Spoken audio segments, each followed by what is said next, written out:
동천성결교회 백명은 부목사입니다. 오늘은 요한계시록 9장 12절부터 21절까지의 말씀을 가지고 회개를 촉구하시는 하나님이라는 제목으로 잠시 묵상하는 시간을 갖도록 하겠습니다. 회개란 참으로 어렵습니다. 자신의 체면과 명예를 포기하는 것이며 지금까지 자신이 선택하고 결정한 가치에 대한 부정으로 여겨지기 때문입니다. 하지만 회개의 과정을 넘어서면 하나님이 주시는 새로운 세계가 펼쳐집니다. 그래서 하나님은 우리에게 물은 내가 사랑하는 자를 책망하여 징계하노니 그러므로 내가 열심을 내라 회개하라 라고 말씀하십니다.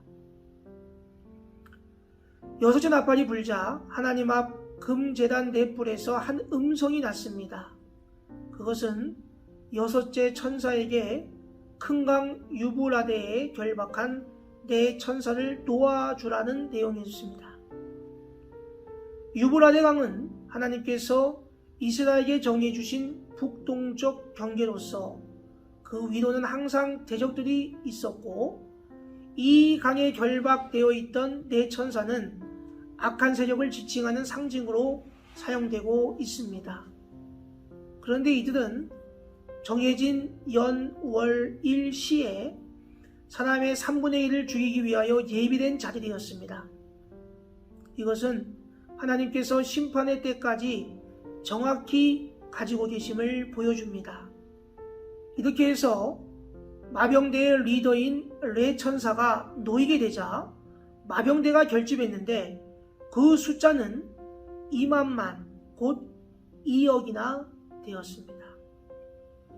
이것은 현재 전 세계 군인의 숫자가 대략 2천만 명 정도인 것을 생각해 볼 때에 엄청난 수라고 할 수가 있습니다. 이런 점에서 다섯 번째 나팔의 황충이 자연계의 황충이 아니라 악령의 황충이었던 것처럼 여섯 번째 나팔에 등장하는 마병대 역시 실제적인 전차 부대라기보다는 엄청나게 많은 악령의 군대로 보는 것이 옳습니다. 곧 이들은 심판받을 자를 심판하고 하나님의 백성들을 정화시키는 일을 한 후에 스스로 자면할 사탄의 세력을 의미한다고 볼 수가 있습니다. 그 마병들은 불빛과 자주빛과 유황빛, 호신경을 하고 있었으며 말되는 사자의 머리와 같고 그 입에서는 불과 연기와 유황이 나오고 있었습니다. 그런데 이 말의 입에서 나오는 이 불과 연기와 유황이 사람 3분의 1을 죽이는 재앙이었습니다. 또한 말의 꼬리에는 뱀 같은 것이 달려 있어서 마치 황충에게 있었던 정갈꼬리처럼 사람들을 괴롭히기도 했습니다. 사실 인류의 3분의 1이 죽는다는 것이 핵무기와 같이 첨단화되어 있는 대량 살상 무기가 있는 지금으로서도 전혀 불가능한 일이 아닙니다. 하지만 이들에 의해 죽임당한 자들이 하나님의 인치심을 받지 아니하는 자들, 곧 우상에게 절하고 살인과 음행과 복술과 도적질을 하던 자들임을 생각할 때 영적인 사망으로 생각하는 것이 더 옳습니다. 한편 이처럼 무시무시한 재앙을 엿고 죽지 않은 남은 자들은 자기들의 손으로 행한 살인과 복술과 음행과 도둑질을 회개하지 않았고 오히려 여러 귀신들을 섬기고 각종 우상을 만들어 절하였습니다.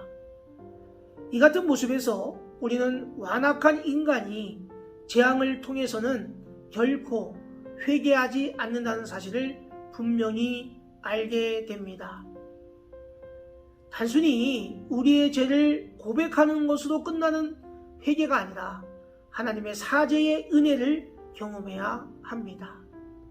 만일 우리가 우리의 죄를 자백하면 그는 미쁘시고 의로우사 우리 죄를 사하시며 우리를 모든 불의에서 깨끗하게 하실 것이요 라고 약속해 주셨기 때문입니다. 바로 지금 여기서 우리가 회개가 이루어져야 합니다. 오늘의 말씀을 기억하고 삶에 적용할 수 있도록 3가지의 기도 제목을 드립니다. 첫 번째입니다. 우리 교회가 하나님의 마음을 시원하게 해드리는 교회가 되게 하여 주옵소서. 두 번째입니다. 온 가족이 죄에 대하여 민감하여 즉각적인 회개를 하게 하옵소서. 마지막입니다. 때를 따라 돕는 은혜와 피할 길을 내시는 하나님을 기쁘시게 하는 삶을 살게 하옵소서.